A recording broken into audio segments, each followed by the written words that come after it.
Thank you everybody for coming today. I hope that you enjoyed. For those of you who have not seen this film yet, I hope that you are you are feeling the same way I felt after the first time I saw it, which was elation, tears, joy, inspiration, all of the above. What you all, many of you in this room know, which some of you don't know, is that this is a legendary group of women right here that are joining me on this panel. I am honored, humbled to be in their presence, and we're all connected, and we'll talk about that. We're all connected by the sport, obviously, but also by a really, really pivotal, important event in many of our lives. I just want to start. I'm going to introduce everybody, but I also want to I can't talk about Colgate. I can't talk about Jeuness. I can't as well as obviously these young ladies in life can. So I'm just going to introduce everybody, and then we'll get into our questions. To my immediate right is Ajeé Wilson, who is joining us today after winning the 800 just yesterday. That's 24 hours ago. I had 10 Melrose games, and Ajeé is a Melrose legend at this point. One of them up on the stage. And when I first reached out to her about doing this panel, it really, not only for us, we worked with her on a couple other Sisters on Track events, but being here Melrose weekend, it's a big deal, and I really, really appreciate you being here, Ajeé. And to her right is the legend star of Sisters on Track, Miss Rainn Sheppard. Who some of you may not recognize now because she's 5 years older than she was in the film, maybe. Rainn is 16 now, and she is a junior at Bishop Loughlin High School. She is running still. That's usually the first question we get is, are the girls still running? Rainn's still running, and she's hoping to compete outdoors, right? In the 15 and the 3K? Yes. Okay, there we go. To her right is Miss Rolanda Bell. Rolanda is currently running Central Park Track Club, right? A steeplechaser from Queens, New York, and Ajeé also to New Jersey, right? From New Jersey. And Rolanda and I are friends, but also Rolanda is one of the runners or marathoners and track athletes who are still really pretty active in the sport, and we're happy to have her here as well. I'll tell you how we're all connected afterwards. Next to Rolanda, the sister on track, numero uno, Miss Jean Bell, Coach Jean Bell. Founder of the Jeuness Track Club, still head coach of the Jeuness Track Club. I don't know what to say about Jean. You all, this is, the one thing I will say is that, I've known Jean pretty much since I was a kid, but what you see in the film is what you're gonna get in real life, all day, every day, okay? The voice, everything. And after the film, I came into this and she's like, oh, what are y'all doing, events and this and that. She was like, I'm coaching. I'm out here doing what I do every day, like what I've been doing for 35 years. And next to Jean Bell is the queen of all queens of track and field, Miss Cheryl Toussaint. Listen, I'm not even going to attempt to tell you all, everybody in this room, if you don't know who Cheryl Toussaint is, I need you to get on your phone right now because I'm not even going to try to run down a bio. Miss Cheryl Toussaint, who is the current meet director of the Colgate Women's Games, but an Olympian, a legend. Her picture's up in the armory. I don't know what to tell you guys. And she's in the books. And the other thing I was going to say is that we are all connected because we are all Colgate Women's Games alumni. We've all, and I would be remiss if I didn't ask all the other women in this room who have run Colgate Women's Games to raise their hand. We have Coach Carol, we have Ron Ford, Coach B, and And the reason why we wanted to bring you all together here, this screening, as a part of the social impact campaign, like I said in the beginning, we've been doing community screenings, we've done them in schools, we're gonna do it at the Armory.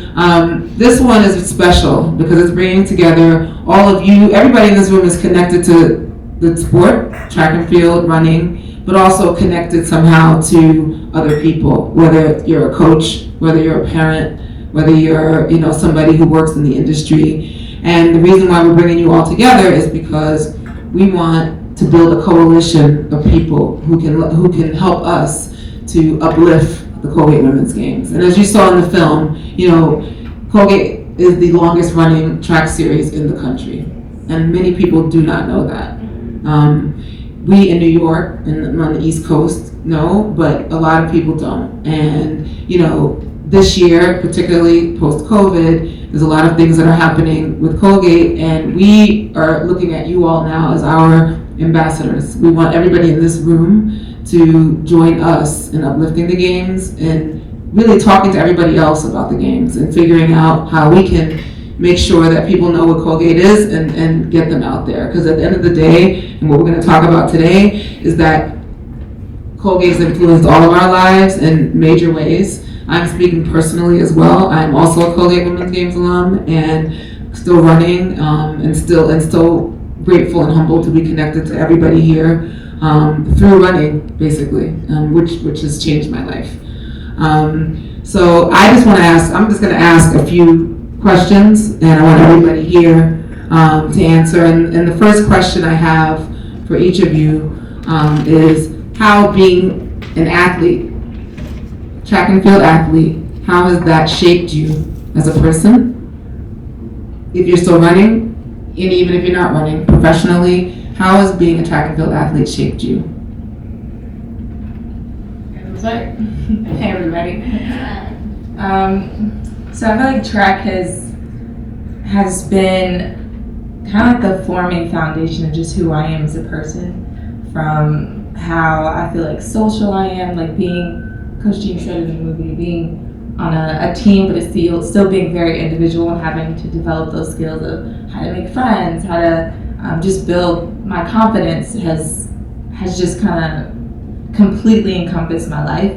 And it's not until I've gotten older that I realized how pivotal sport and track specifically has been, down to school, how I complete assignments, how attentive I am to detail. Everything that I've learned through training and through track and field is it's me. It's how I navigate the world. It's how I navigate the space, and it's why I love the sport. And well, hopefully I'm doing it forever. Like you're saying.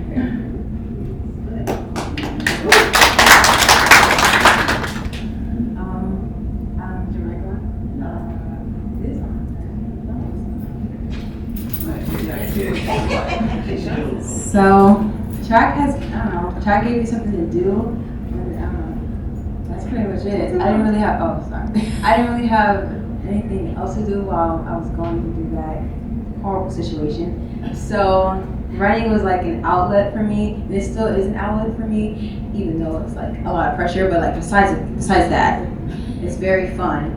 And I hope I'm doing it forever too.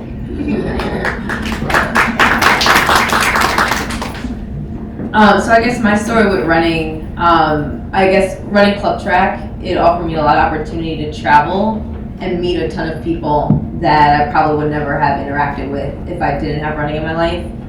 Starting college, being able to go to different meets and seeing people that I recognize that ran club track with me was also a sense of community that you always have throughout your whole entire life. And for me, I still compete, not as high level as Ajeé, but I work full time also, and even though I still run, the whole goal setting thing that you talked about is still so prevalent in my life. And when it comes to projects or any extracurricular, I always want to be the best, and it's the competitor in us that you learn growing up running. So it always makes me want to do everything to the highest level, and if I'm not achieving the best, I always feel like I'm falling short, so it just makes you be the best version of yourself.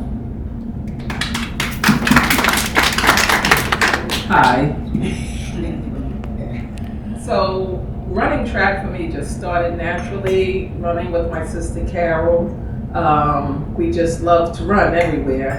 And we finally got on a club team and went through that whole experience where you feel like you're really part of something, and it was hard but fun. And obviously it influenced me to become a coach because I wanted other girls to continue with that, the hard but fun.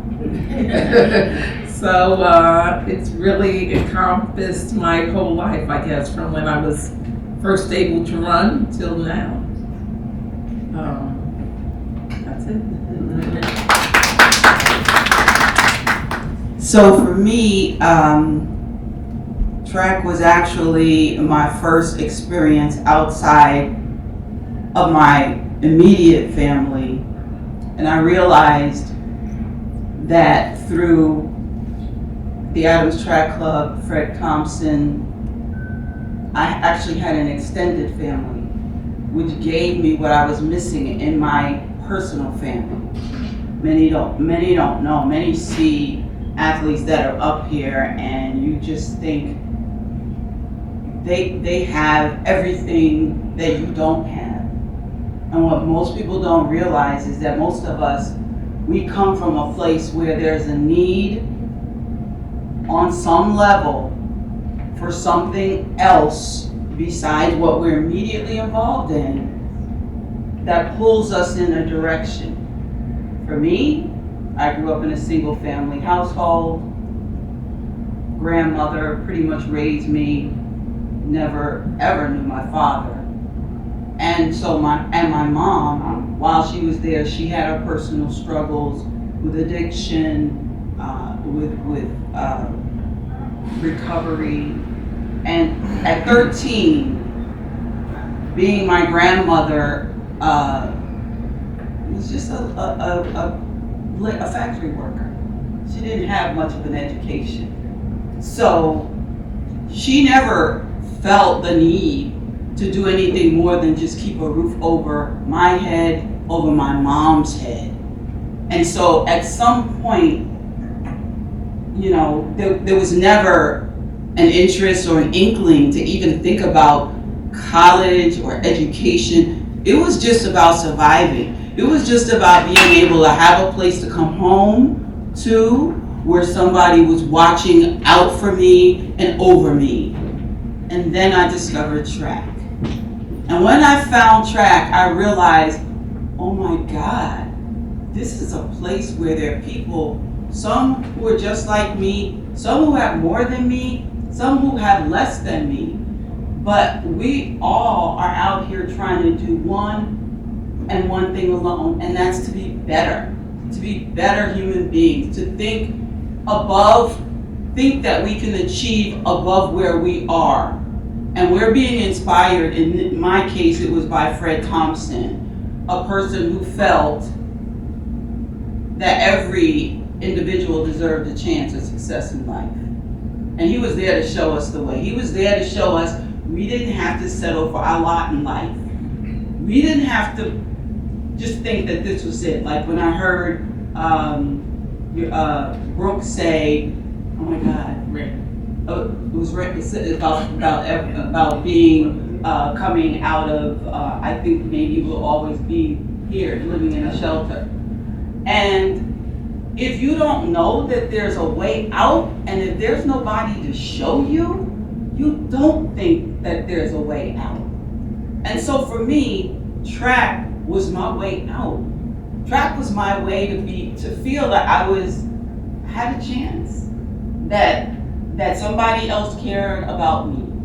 And I found a sisterhood in every member of my team who made me feel, who was proud of what I was doing, who made me feel that I was somebody special to them. So I just found this sisterhood and this extended family, and I never want to be away from my track family, because my track family is precious. And like I said at another place, I think it was the Armory when I spoke, I have never been to a track meet where I've ever heard anybody not cheer for a track runner or a high jumper or a long jumper.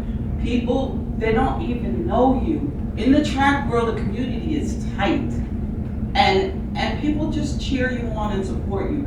And so if you're coming from a base where no one is necessarily encouraging you to get an education or cheering you on, when you step into this world, you realize this is it.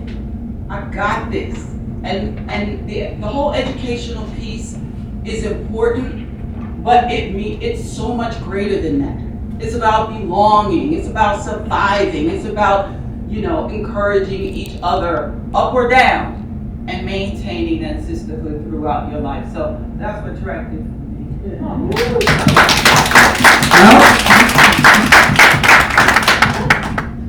What you just said about the sisterhood is really something really powerful because, no matter what the background, no matter what background you come from, right? When you come into the sport, you're going to be on a team, and ultimately, if you go to a certain level, you're going to have, people around you. But, what struck me about what you just said was, we're all there doing the same thing, right? Trying to be our better versions of ourselves. And what Ajeé said earlier about how that's infiltrated into so many aspects of her life, I feel that, and I feel that because even now as an adult, growing up, we were all kids, but now how you can just reflect on being an athlete as a young person and how that's shaped who you are is really, really powerful. So I appreciate that. My next question is kind of like a part 2 to that. How is being a track athlete, but first question. What is your first and your last memory of the Colgate Women's Games?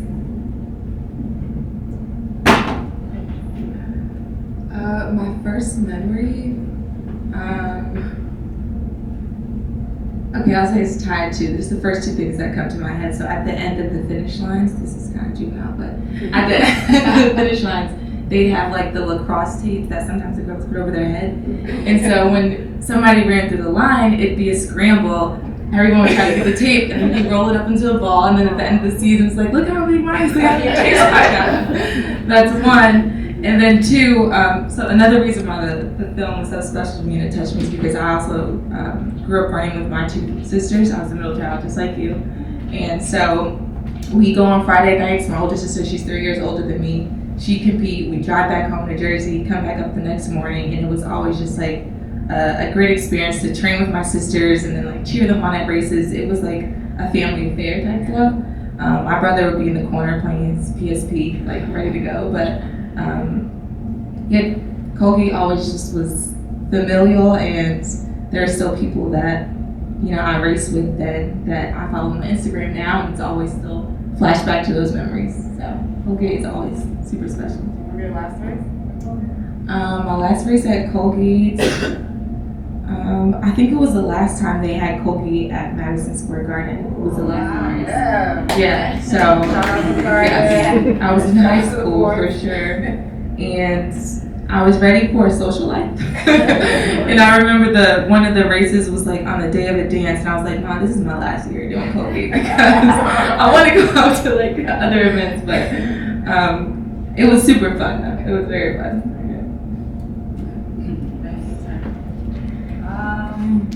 My first memory, I think, was a really long I remember what shirt I was wearing. It was orange. I remember I ran the 200. Never again, obviously. I think I was 8, maybe. And I ran with someone I became teammates with later. I lost. That was my first memory. My last one, I also don't remember that one. But I'm pretty sure I ran 1500 and came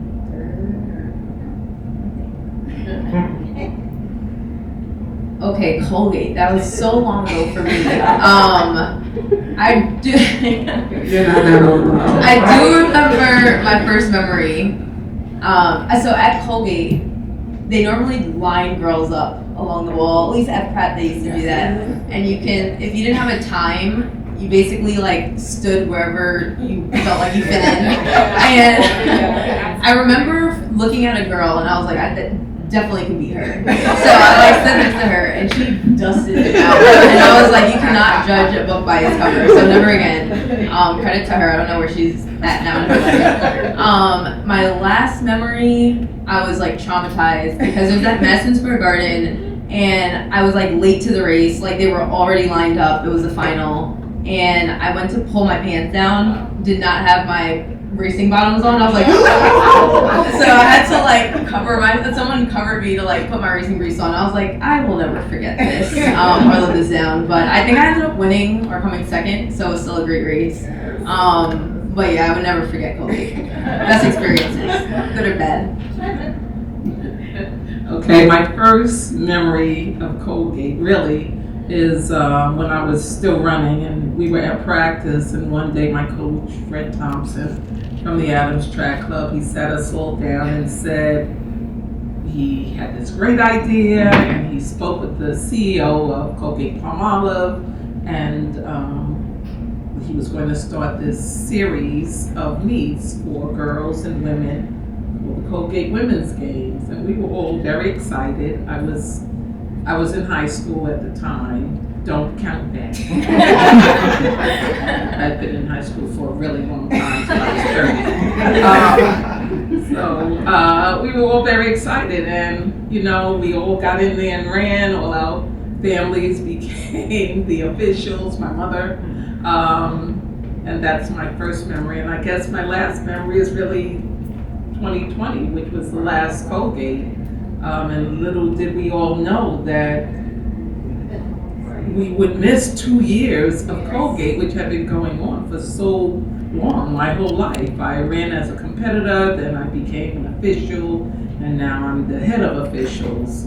I don't ever want to take over Cheryl's spot. But little did we know that our lives would change after that, so that's my last memory. I did make it to the finals one year. 800, even though I was a sprinter.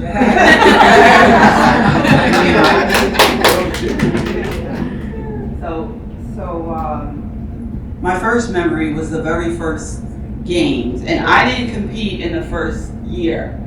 So just to put things in chronological order, I have been running at an elite level, so to speak, before the game started. So it was 1972, I competed in the Munich Olympic Games. So when I came back, the whole idea of the Colgate Women's Games sort of started to come into being when Fred, like as Jean said, met with some folks at, actually it was the chairman of the board of Colgate, Boston at that time. But at that time, the idea, the model for what Fred had been doing with the Jeuness Track Club for years, that helped so many girls and women in our community. When word got out, we had done traveling around the world, and when we got back and word got out that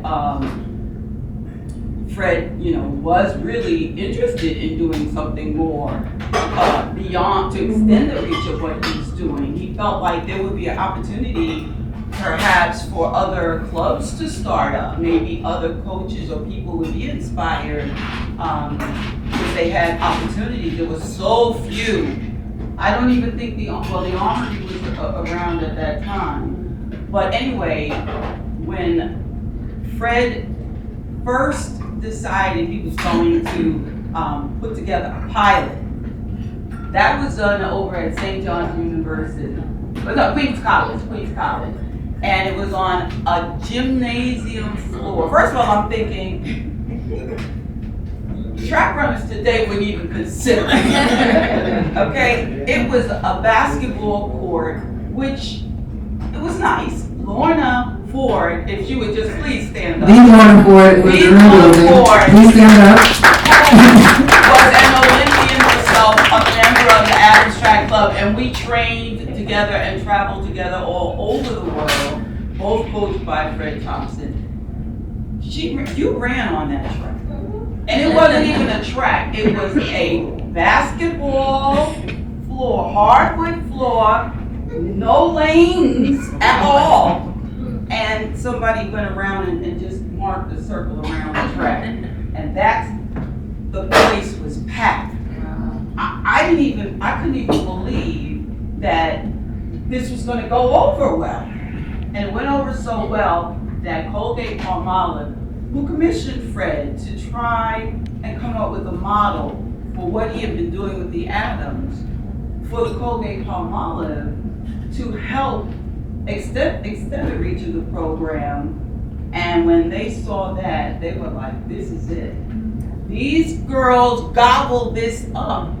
And that the rest is history. My last memory, of course, is the 2020 year, and no one knew where we would be in the next couple of years. But I can tell you this, we are back. We're back. And let me also add, Colgate-Palmolive has been a sponsor of the Colgate Women's Games for 47 years at this point. And this year we will return with an outdoor series in the spring, beginning in April. Actually, registration will take place in March 19th. It's going to be, and y'all get ready for this, digital online registration. No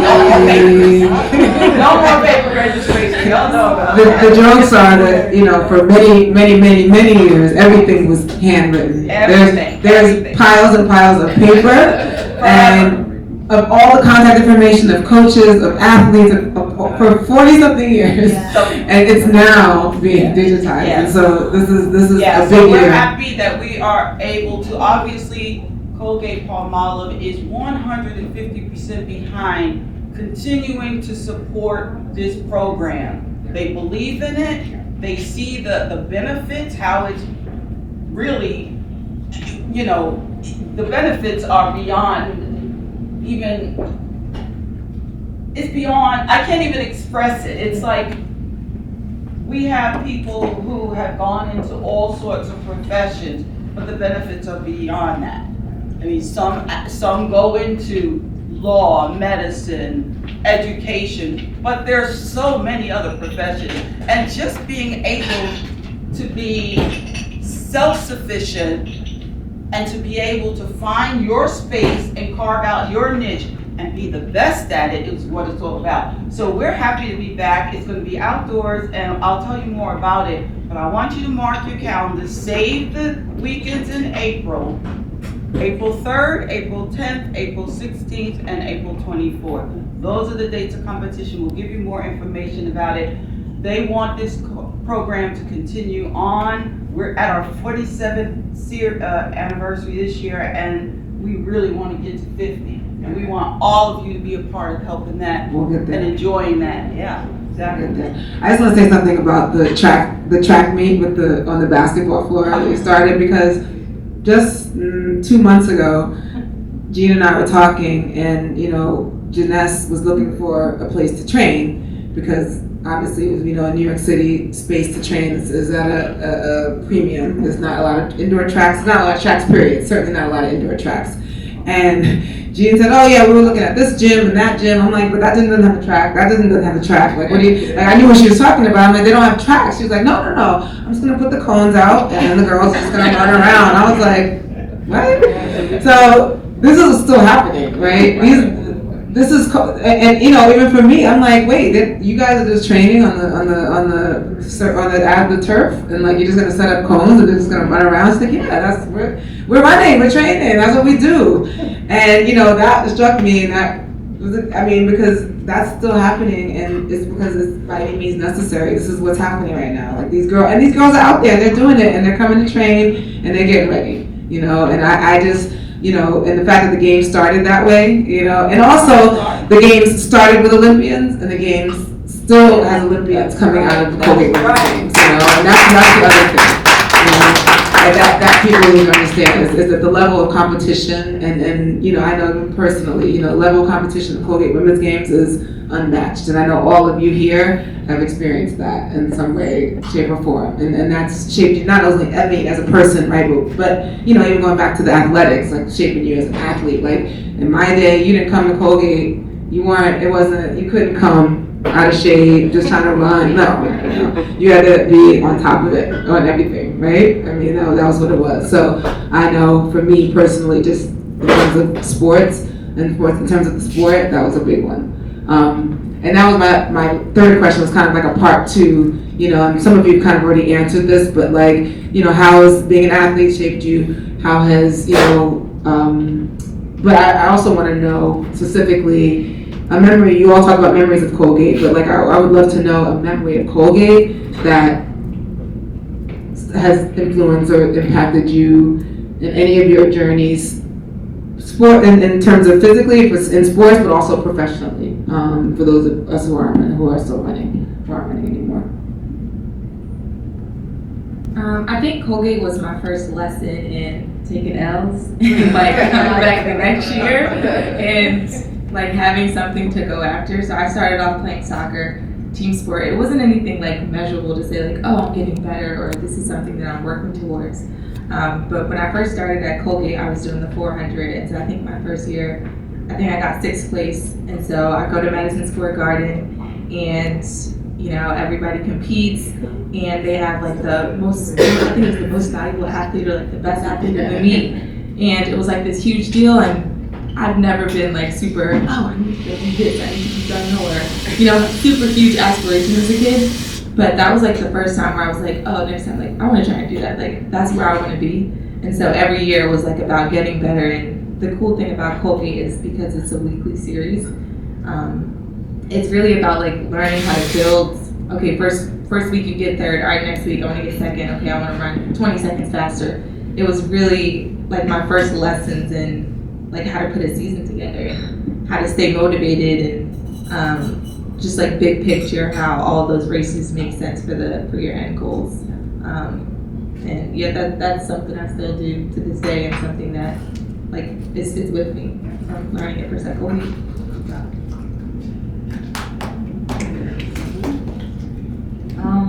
Like you said, I got that trophy, the most accomplished or most something, and I really liked it. Really nice. Most accomplished, you said? It was super tall, but yeah, it was huge. Promising. Outstanding.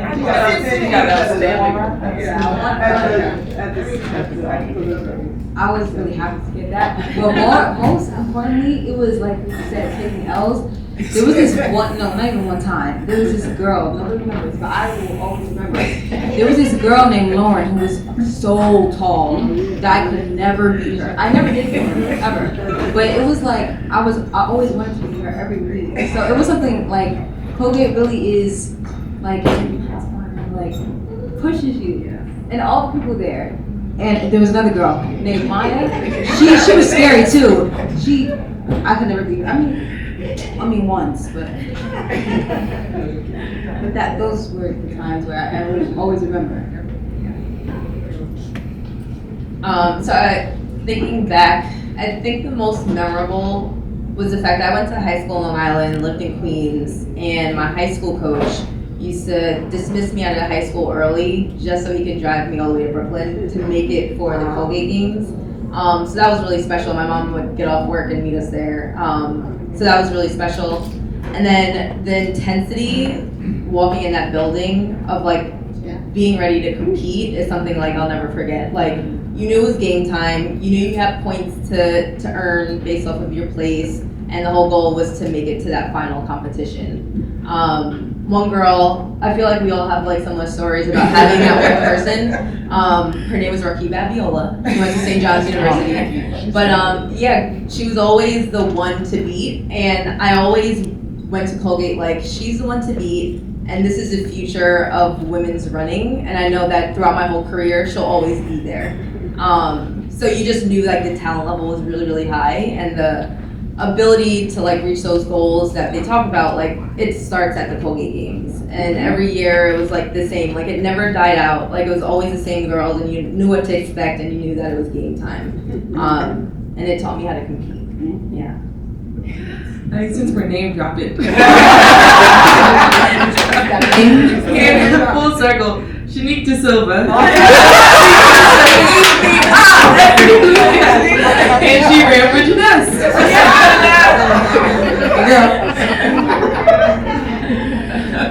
So, when I started running Colgate, I was just, in there like everybody else. I never won. I never got a special trophy, but just the excitement of being there was great. And that excitement is now different because now I have girls on my team who are there, who are winning, who are getting special trophies, not Shanique De Silva. Sometimes she was a lunatic, especially when she let you beat her in fashion. I'm very mad at her. But as a coach now, I see how on the other side of it, it can be so exciting and so terrifying, and you have to keep your athletes motivated and encouraged, and keep telling them you can do this. Just get out there and run. And likewise, I see it from I see certainly the excitement of watching, because it is a developmental series, so you see generations of kids come through, from the beginning and until now. You see the excitement. Sometimes you see the fear on some of the young girls when they first come in, like the young lady sitting in the seat behind you when we're talking. Kaylee, this may be her first time coming to the Colgate Men's game, and we see them come in bright-eyed, sometimes a little fearful, anxiety to separate from their parents. But for me now, and for all the years that I've been working with the game, we have a tight-knit crew of officials who all were involved in the sport, and they understand, having been an athlete, just what those young girls might be feeling. So we take special pride in making sure that the experience is pleasant enough, because track can be kind of scary when you separate from your mom and you don't even see your folks anymore, and you now have to go down there and do your thing. Your coaches over here were telling coaches to get off the floor and everything. So I see it from the perspective from an administrative perspective now, where our role is so fulfilling to be able to come to that gym and see just droves of young girls. And like what we do is we do break the series. The genius of Fred was to create this thing so that everyone would have a place where they could fit in. They don't have to be great. They just have to come. And once they get there, we group them according to their division, their grades, and we try to put them against competitors that they could, sort of feel comfortable, like they won't necessarily be so far out of it that they will be discouraged from coming again. And so we treat them like they were our very own, because they are. And we want them to leave having a good experience, not just learning how to compete, which is really what it's all about, and shooting for the ultimate, which is go through this program, get your education, and maybe even win a scholarship or make the Olympics if that's your aspiration, but to have a good experience so that, it just leaves you with a wonderful taste. You can take that and apply to any walk of life. Anything you want to do. I have done it here, and physical pain will teach you a lesson. So if I have done it here, I can do it anywhere. So, those are memories that. And I just want to add to that, my own, nobody asked, but I'm going to tell you anyway. In my day, high school the high school division, Friday night, it was Friday Night Lights. You show up, it was on. And I ran at the Garden as well, the finals. I got beat every single week in the 200 it was like 25-1, 25-2 every single week. And then we got to the Garden and my competitor didn't know how to run the boards. And Freddie taught me how to run the boards. He's like, this is what you gotta do. And when I say the boards, for those of you who don't know, the Madison Square Garden was a wooden track. It was literally boards, it was planks.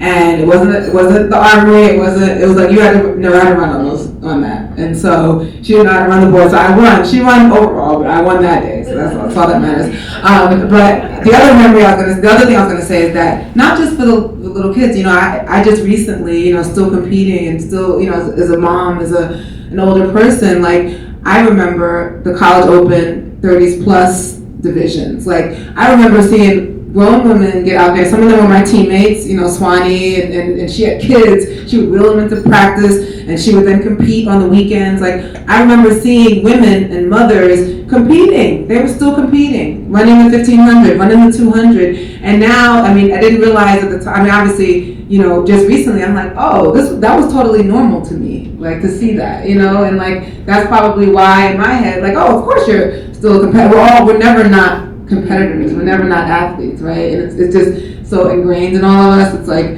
when do you let it go? I don't know, but like, I think that was the thing about Colgate too, is that, the fact that it starts from 5, but that it goes through whatever age. And I know that even now, the women that are out there competing every single week are, it's an amazing, amazing group of women. And I think that's another memory I have. I just wanted to add to that and say that, we've been working Colgate for a long time, and, we do it year after year after year. So it's, the regular thing for us. But you got to remember, for some girl walking in, this is totally new. Like, I get girls on my team, they've never heard of Colgate. I'm like, what? Like, it's totally new for someone each year. And that's the great thing about it. They're just learning about track, about Colgate, which is really synonymous with track. So that's the exciting part. You get somebody walking in there with big eyes and they don't know what the heck is going on. It's all kinds of shirts and colors and girls and, races and, and it's exciting. Can I just say one thing while we have Ajeé here today with us, because Ajeé was a product of Neptune and also came up through the Colgate games. I think you started in elementary A, which the whole developmental thing is like real. She came up from elementary A all the way through high school. Did you go pro right after high school? She went pro after high school, but the point is that she developed, and it was just a beautiful thing to watch you, as there have been many others.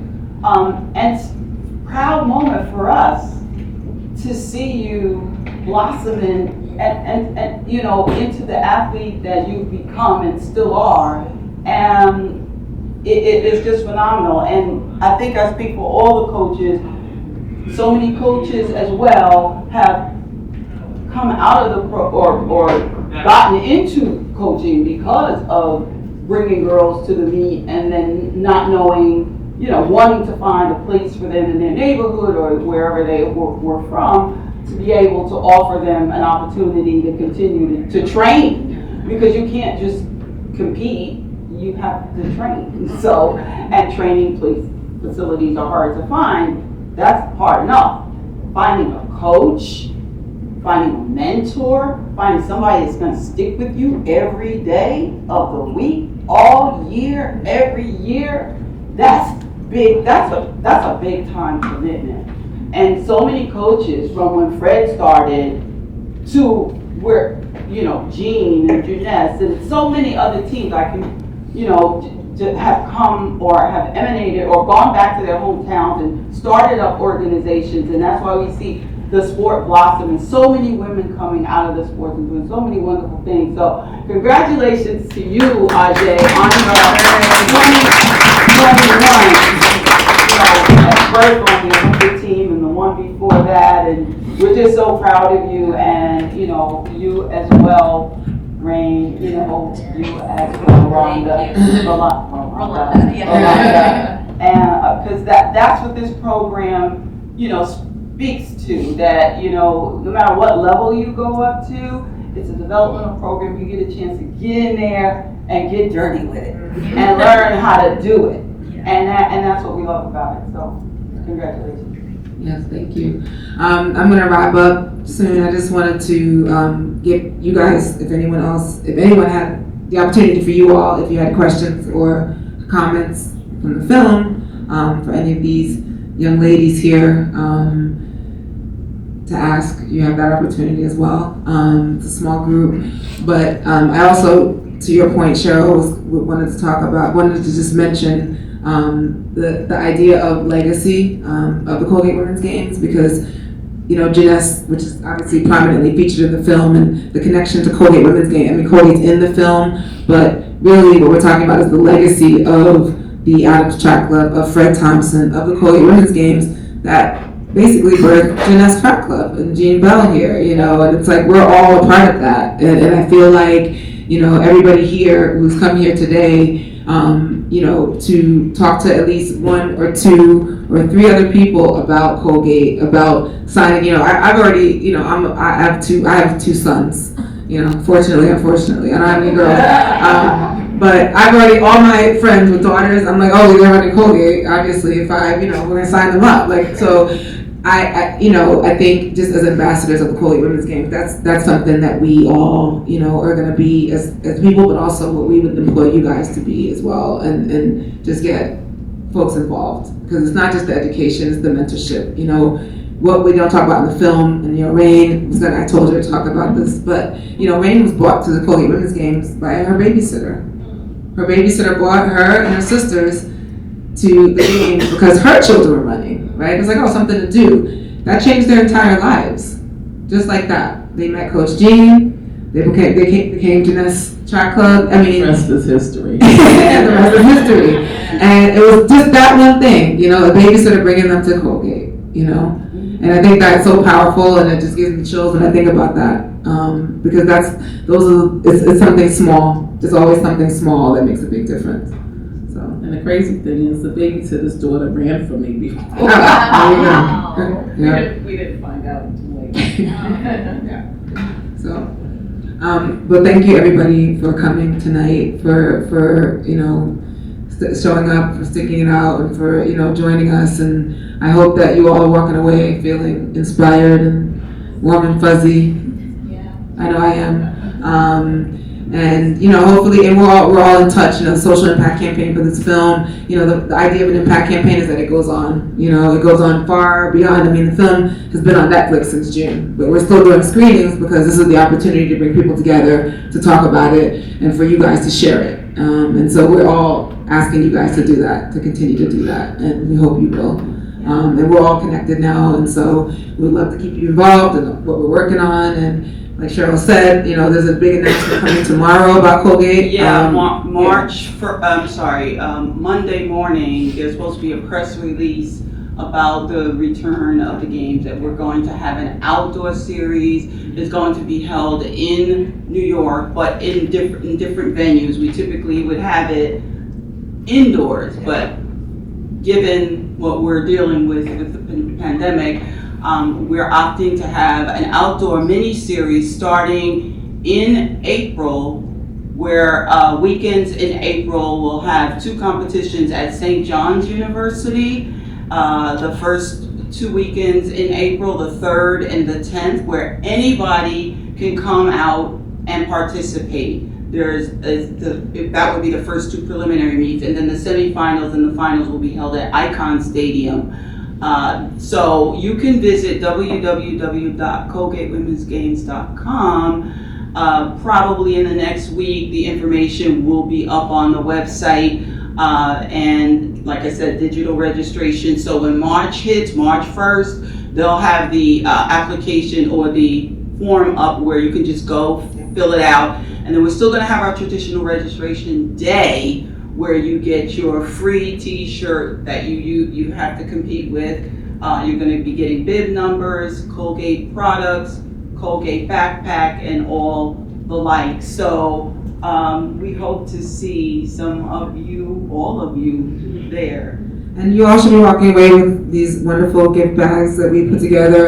Tracksmith is one of our partners, and they've got amazing Colgate products inside. I hope everybody takes one, has one. If you don't, let me know. And then we all hope, to see you at the meets, or for you guys to spread the word. I wanted to just also, Corinne, just you can stand up for a second because we haven't had a chance to. Corinne Vanderborg is the filmmaker, director of and I met Corinne. She also started the Impact campaign. Not just the director, but really knew that this film was special and that she wanted it to have legs outside of just being a filmmaker, just being a film on Netflix. But she's also the first Dutch filmmaker to ever have a film on Netflix, by the way. But the Impact campaign was started by her, and she brought us all on to figure out how to make this thing, big, and how to uplift Colgate and how to uplift all the other things that we've been talking about. So thank you, Corinne, for that as well. I acknowledge you. But thanks everybody for coming, and we hope to see you all soon. And thank you to all my beautiful ladies and panelists up here.